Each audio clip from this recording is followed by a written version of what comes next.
නමෝ තස් භගවතෝ අරහතෝ සම්මා සම්බුද්දස්ස නමෝ තස් භගවතෝ අරහතෝ සම්මා සම්බුද්දස්ස නමෝ තස් භගවතෝ අරහතෝ සම්මා සම්බුද්දස්ස. ශ්‍රද්ධාවන්ත කාරුණික ගුණබර පින්වත්නි, පින්වත් ස්වාමින් වහන්සේ, පින්වත් සිල්මෑණියන් වහන්සේ, අද අපි මේ දේශනාවේදී කතා කරන්න හදන්නේ විපස්සනා කියන වචනේ අර්ථවල දෙවෙනි අර්ථය. ගිය දේශනාවේදී අපි සාකච්ඡා කළා විපස්සනා කියලා කියන්නේ විශේෂ වූ දර්ශනය කියන එක. සාමාන්‍ය ලෝකයා දකිනවට වඩා විශේෂ විදිහකට ලෝකය දැකීම තමයි විපස්සනා කියන්නේ කියලා. අද අපි කතා කරන්නේ ඒකෙම දෙවෙනි අර්ථය.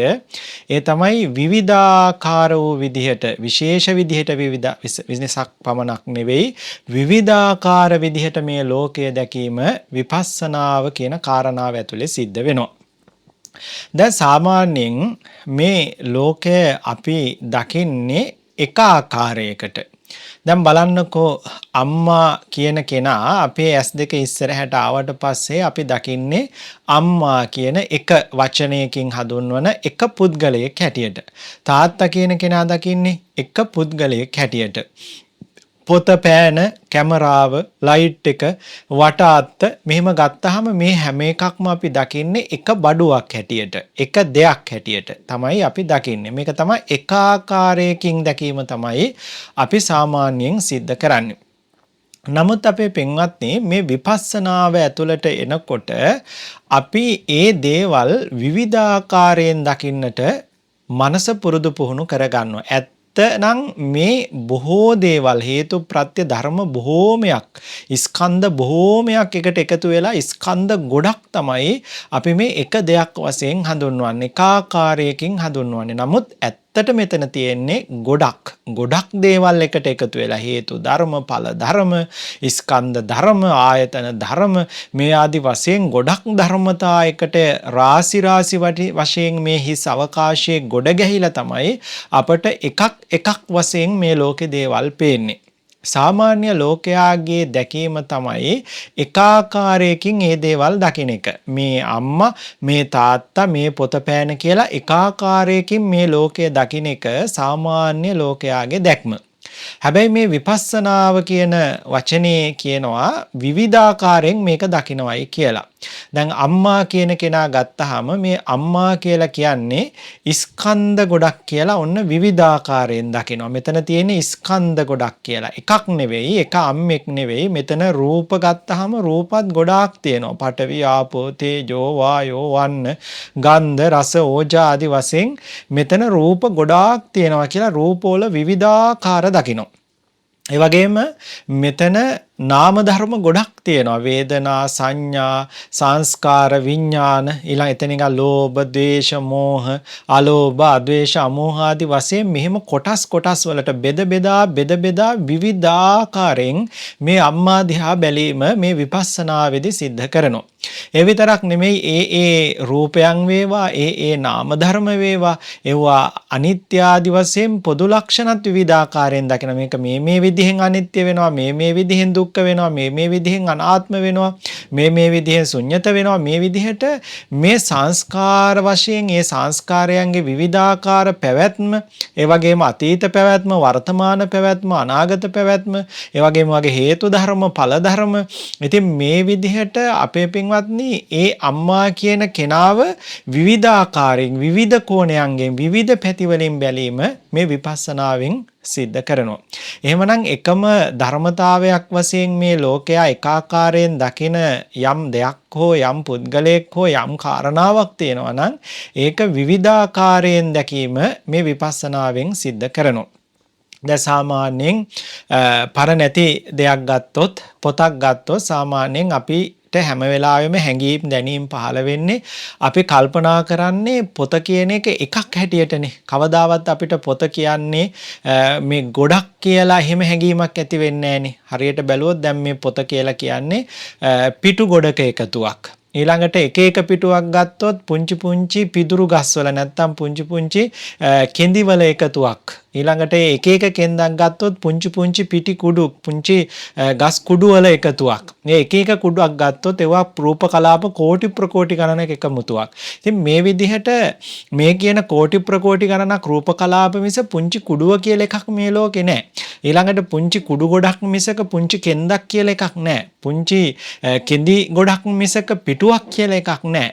ඊළඟට පිටු ගොඩක් මිසක පොතක් කියලා එකක් නැහැ. මේ විදිහට ආරෝහණ වශයෙන් අවරෝහණ වශයෙන් මේ දකින එකාකාරයෙන් ලෝකයා දකින කල්පනා කරන මේ පොත ගැන විවිධාකාරයෙන් බලන එක විශේෂාකාරයෙන් බලන එක විපස්සනාව කියලා කියනවා.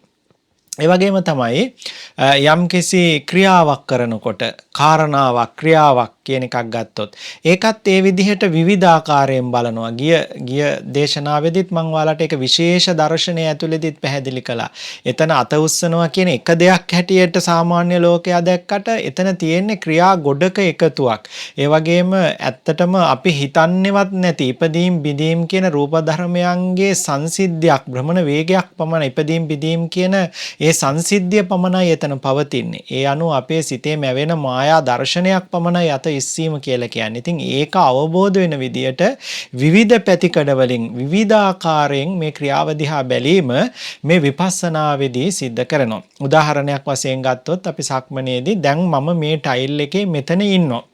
ඊළඟ විනාඩිය ගත්තාම විනාඩිය වලට බෙදාගත්තොත් ඊළඟ විනාඩියේ මම මෙතන ඉන්නවා. ඊළඟ විනාඩියේ මේ මෙතන ඉන්නවා. එතකොට ඒ විනාඩි වල ඒ තැන ඉඳීමක් මම සිද්ධ කරලා තියෙනවා. එහෙම ඒ තැන හිඳීමක් මිසක මම සක්මනේ මේ කොනේ ඉඳලා එහා කොනට ඇවිදගෙන ගියේ නැහැ. කියලා යෝගාවචරයා භාවනා කරනවා. යෝගාවචරයා කල්පනා කරනවා. ඉතින් මෙන්න මේ විදියට එක ටික ටික අවසානයේට එක තප්පරයට එක ෂණයට එක මොහොතට එනවා. ඒ මොහොතේ මම පැවතුනා මිසක මේ සක්මනේ ඒ තැන මම මේ කොනේ ඉඳලා එහා කොණ්ඩ සක්මනට ඇත්තටම යෑමක් සිද්ධ වුණේ නැහැ. ලෝකේ පිටින් බලාගෙන ඉන්න අයට තේරෙනවා යෝගාවචරයා මේ කොනේ ඉඳලා එහා කොණ්ඩ සක්මන් කළා කියලා. නමුත් යෝගාවචරයට ඒ මොහොතේ ඒ තැන නාම රූප ධර්මයන් ඉපදිපිති බිඳි ගියා මිසක සක්මනේ ඒ තන නාම රූප ධර්ම ගොඩ ඉපදිපිති බිඳි ගියා. ස්කන්ධ ධර්ම ටික ඉපදිපිති බිඳි ගියා. ආයතන ධර්ම ටික ඉපදිපිති බිඳි ගියා. හේතු ප්‍රත්‍ය ධර්ම ටික ඉපදිපිති බිඳි ගියා කියලා තමයි සක්මනේදී ඒ මොහොතේ යෝගාවචරය දකින්නේ. අන්න මේ විදිහට විවිධාකාර වූ දැක්මක් මේ විපස්සනාවේදී සිද්ධ වෙනවා. ඒ නිසා මේ විදිහට එකාකාරයකින් මේ ක්‍රියාව දිහා දකින්නේ නැතුව විවිධාකාරයෙන් විවිධ පැතිකඩ වලින් මේ ක්‍රියාව දිහා දැකීමට විපස්සනාව කියලා කියනවා. ඒ වගේම ශබ්ද සංස්කාරයක් අපි සාමාන්‍යයෙන් ගත්තොත් මොකක් හරි ශබ්ද සංස්කාරයක් ගැන කල්පනා කරලා බලමුකෝ. ශබ්ද සංස්කාරයක් ගත්තොත් ඒ ශබ්දයත් මම අර කිව්වේ අම්මා කියලා ගිය ජීවිත. එතකොට එකම අම්මා කියලා එකාකාරයකින්ම මිනිස්සු ගත්තට නමුත් විපස්සනාවේදී සිද්ධ වෙන්නේ ඒක විවිධාකාර පැතිකඩ වලින් බලනවා. ශබ්ද දැන් එළිය පැත්තේ අම්මා කියලා අපට කියපු තැන කියපු එතන එක ආකාරයකින් ඒ කියන නාම රූප ධර්ම ටික ඉපදුනා. ඊළඟට ඒ ශබ්ද වල ඡායාව මගේ කනේ වැටිලා එතන ධර්මතා ගොඩක් හේතු ප්‍රත්‍ය ධර්මතා ගොඩක් ඉපදුණා. ඊළඟට ඒ අරමුණු කරගෙන සිතේ නාම ධර්ම ගොඩක් ඉපදුණා. මේ විදිහට එළියේ ඉපදුණු නාම රූප ධර්ම, ඊළඟට මගේ ආයතන හරහා ඉපදුණු නාම රූප ධර්ම, ඊළඟට මගේ සිතේ ඉපදෙන නාම ධර්ම මේ සියල්ලම වෙන වෙනම විවිධාකාරයෙන් දකිනවා. ඒ තැන දකිනවා. ඒවා ඉපදිපිති බිඳි ගිය හැටි දකිනවා. ඉතින් මේ විදිහට දැක්ම තමයි අපේ පින්වත්නි විපස්සනාව කියලා කියන්නේ. විවිධාකාරයෙන් දැකීම. එක ආකාරයකින් නැතුව විවිධාකාරයෙන් දකින්න එක. අපේ පින්වතුන්ට තේරෙනවද මේ විපස්සනාව කියන එක වඩන එක හරි රසයි කියලා? දැන් ලෝකය හරි බෝරින්නේ එකම ආකාරයකට දකිනකොට. හැබැයි මේ විදිහට නිකන් ලස්සන එක විදිහට විවිධාකාරයෙන් ඇති සැටියට දකිනකොට සිතට මොනතරම් ප්‍රීති සෝමනස්සයක් උපදිනවද? ඒ කියන්නේ ප්‍රීති බොජ්ජංග උපදින්නේ. ප්‍රීති බොජ්ජංගය බලවත්ව උපදිනවා ඒකයි. එතකොට මේ විපස්සනාව පුරුදු පුහුණු කෙනාට මේ ලෝකයේ දිහා මෙහෙම බලන්න, ලෝකයේ අහන්න, ඒ වගේම ලෝකයේ එක අරමුණු ලැබෙනකොට ඒ තැන්වල විපස්සනා වඩමින් පුදුම ප්‍රීතියක් විඳිනවා. නමුත් දැන් අද ඔබ බලන්නකෝ මේ ලෝකේ එකම දෙයක් දකිනකොට එකම ක්‍රියාවක් ඇහෙනකොට එපා වෙනවනේ ආතතියක් ඇති වෙනවනේ කම්මැලි හැදෙනවනේ පුදුම අමාරුයිනේ. නමුත් විපස්සනා යෝගියාට එහෙම නැහැ. විපස්සනා යෝගියාට මේ ලෝකේ දකින්න එකත් හරි සුන්දර සිද්ධියක්. මේ විවිධාකාරයෙන් විශේෂාකාරයෙන් විවිධ විදිහට මේ ලෝකයා විපස්සනා කරමින් දකිනකොට එයාට මේ ලෝකය දකින්න එක බොහොම දුෂ්කර එපා වෙන දෙයක් වෙන්නේ නැහැ. එයාට මේ ලෝකය දිහා බලලා ලස්සන සොඳුරු හැඟීමක් පහළ කරගන්නට පුළුවන්. ඒක නිර්ාමිස හැඟීමක්. ඒක නික්ලේශී හැඟීමක්. ඒක බොජ්ජංග ධර්ම වැඩෙන හැඟීමක්. ඒක ලෝකෝත්තර හැඟීමක්. ඒ වගේ මේක ලෝකෝත්තර දර්ශනයක්. ඒක ඇත්ත ඇති සැටියට යථාර්ථය දකින දර්ශනයක්. ඉතින් ඒ නිසා මේ විපස්සනා භාවනාවෙන් විවිධාකාරයෙන් ලෝකය දකිනකොට විශේෂාකාරයෙන් ලෝකය දකිනකොට කවදාවත් එපා වෙන්නේ නැහැ. තව ආස හිතෙනවා. දවසින් දවස අලුත් විදිහට එකම දේ දකිනවා. දැන් එකම සිද්ධිය එකම දේ එකම පුද්ගලයා දවසින් දවස විවිධාකාරයෙන් වෙනස් විදිහට දවසින් දවස අලුත් විදිහට විවිධ විදිහට මේ පුද්ගලයා දිහා දකිනකොට කවදාවත් අපේ පින්වත්නි ඒ විපස්සනා භාවනාව අපට එපා වෙන්නේ නැහැ. එන්නම මේ විපස්සනාව ගොඩාක් රස වෙනවා. ඉතින් ඒ නිසා මේ විපස්සනා කියන වචනේ ඊළඟ තේරුම තමයි මෙහෙම විවිධ විදිහට ලෝකය දකින්න එක. පළවෙනි එක මොකද්ද? විශේෂ විදිහට ලෝකය දකින්න එක. දෙවෙනි එක විවිධාකාරයෙන් ලෝකය දකින්න එක. එහෙනම් ඔන්න දැන් මාතෘකා දෙකක් තියෙනවා. අනුමාතෘකා දෙකක්. පළවෙනි ප්‍රධාන මාතෘකාව තමයි විපස්සනා කියන වචනේ අර්ථය. ඒකේ අනුමාතෘකා වශයෙන් අපි ගිය දේශනාවේදී කතා කළා විශේෂාකාරයෙන් ලෝකය දැකීම කියලා. ඊළඟට අද දේශනාවේදී කතා කළා විවිධාකාරයෙන් ලෝකය දැකීම කියලා. ඊළඟට මේ විපස්සනාවේ කියන වචනේ ගත්තාම නැත්නම් විපස්සනා කියන එකේ තව තේරුමක් තමයි සකල සාංශාරික දුක්ගිනි වලින් අත මිදලා නිවන් දැකීමේ වැඩපිළිවෙල කියන අර්ථයෙන්ුත් මේකට විපස්සනාව කියලා කියනවා. ඉතින් ඔන්න ඊළඟ දේශනාවේදී අපි කතා කරන්නේ ඒක සම්බන්ධව.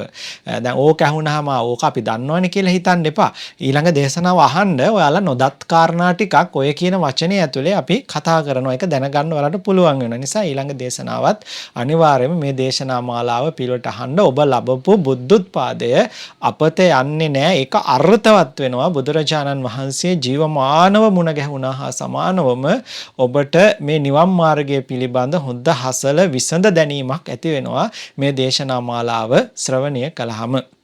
අපේ පින්වතුනි මේ දේශනා මාලාවල ප්‍රශ්න තිබ්බොත් ඒ ප්‍රශ්න අනිවාර්යයෙන් යොමු කරන්න. ඊළඟට ප්‍රශ්නෝත්තර දේශනාවක් මම අනිවාර්යයෙන් මේ ප්‍රශ්න වලට පිළිතුරු දෙන දේශනාවක් යම් ප්‍රධාන මාතෘකාවක් අවසානයේදී අනිවාර්යයෙන්ම මම ඔයාලට කියලා දෙනවා සාකච්ඡා කරනවා. හොඳයි එහෙමනම් අද දවසෙත් අපි මේ උතුම් ධර්ම කාරණාවන් දැන ඉගෙනගෙන මේ ජනිත කරගත්තු සාරාණීය මහා කුසල් සම්භාරය ඔබ අපි හැම දිනාටම සසර භව දුක් නිවාගෙන ඉක්මනින්ම මහ නිර්වාණ ධාතුව සුවසේ අවබෝධ කරගන්නට මහා ප්‍රඥා පාරමිතාවක් බවටම පත් වේවා කියලා අපි ප්‍රාර්ථනා කරනවා. ආකාසට්ඨා ච බුම්මට්ඨා දේවා නාග මහිද්దికා පුඤ්ඤත්තං අනුමෝදිත්වා චිරන් රක්ඛන්තු ශාසනං චිරන් රක්ඛන්තු දේශනං චිරන් රක්ඛන්තු මම් පරන්ති.